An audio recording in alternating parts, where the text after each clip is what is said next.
আসন্ন নির্বাচনে জামায়াত ও বিএনপিকে ঘিরে আশার আলো দেখছেন ফেনশিখোরেরা। মাসে চাঁদে একটা ডাইলও জোটে না। আমরা কি ডাইল খাবো না? আমাদের কি বিচি খেয়ে জীবন কাটবো? আশা করছি জামাত বিএনপি আইলে সব ঠিক হয়ে যাবে। কবি বলেছেন গিয়েছে যে দিন একেবারেই কি গেছে, কিছুই কি নেই বাকি। আমাদের মতো বহু নারী গতরের ভেতর বিচি বহন করে আজ নিজেকে পায়ে খাড়াইছি। হাসু আপারে ধন্যবাদ, তার জন্যই আমরা আজ স্বাবলম্বী।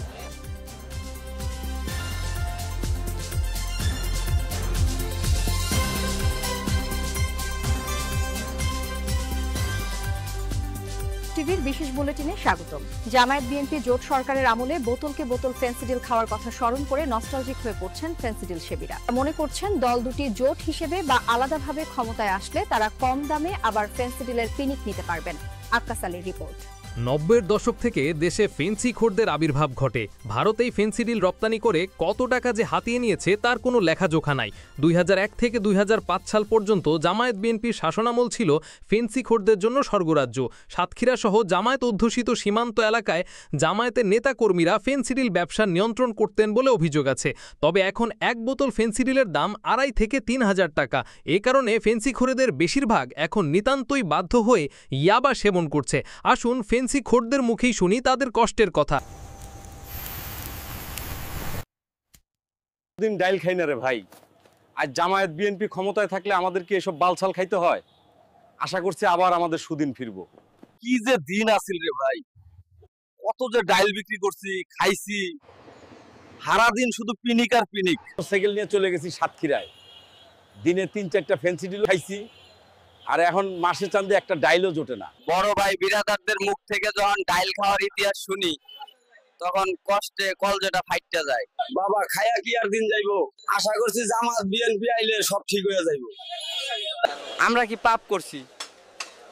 আমরা কি ডাল খাবো না? আমাদের কি আবার খায়া জীবন কাটবো? বিএনপির কেন্দ্রীয় এক পাকা নেতা মনে করছেন ফেন্সিখোরদের আশা পূরণ হওয়ার কোনো সম্ভাবনা তিনি দেখছেন। আমাদের নেতা তখন গিয়াসউদ্দিন আল মামুন সহ ফেন্সিখোরদের সঙ্গে চলাফেরা করতেন। ডাইলের তখন বারবারন্ত হয়েছিল, কিন্তু আমাদের নেতা এখন লন্ডনে থাকেন। তিনি নিশ্চয়ই এখন সাহেবী মাল খান। পশ্চিমা রুচি আর জীবনধারা তার চিন্তা ভাবনায় প্রভাব ফেলেছে। বিএনপি এখন নতুন রাজনীতিতে বিশ্বাস করে, তাই বিএনপি ক্ষমতায় আসলেও ফেন্সিখোরদের আশা পূরণ হবে বলে আমি মনে করছি না। সাতক্ষীরা জামায়াতের তৎকালীন এক খাসা নেতা ফেন্সিখোরদের আশা পূরণ হওয়ার সম্ভাবনা দেখছেন। কত যে ডাইলের চালান আমার হাত দিয়ে গেছে, কত টাকা যে কামাইছি। কবি বলেছেন গিয়েছে যে দিন একেবারেই কি গেছে, কিছুই কি নেই বাকি। আমাদের আশা দল ক্ষমতায় আসলে ফেন্সিখোরদের পাশাপাশি আমাদের আশাও পূরণ হবে। ফেন্সিখোরদের দিন আফসোসে কাটলেও খুশি ইয়াবা ব্যবসায়ীরা। বাবাকেই তারা ভবিষ্যৎ মনে করছেন। কেউ বলে বিচি, কেউ বলে গুটি, কেউ বলে বাবা। জিনিস ছোট, গতরের গোপন স্থানে হান্দায়া নিয়ে চলে আসা যায়।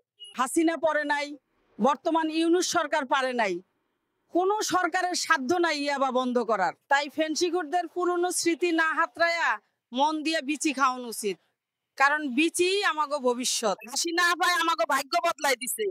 আপার সময় ডাইলের আকাল পড়তে থাকে আর ফেন্সিখোরেরা বিচি খাওয়ানো শুরু করে। ওদের মতো বহু নারী গতরের ভেতর বিচি বহন করে আজ নিজেকে পায়ে খাড়াইছি।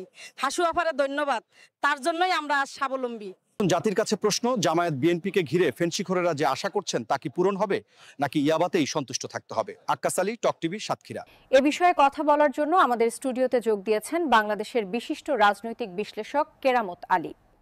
জনাব কেরামত আলী, যেমনটি দেখছিলেন, এ বিষয়ে আপনার অভিমত কি? ফেন্সিখোরদের আশা কি পূরণ হবে?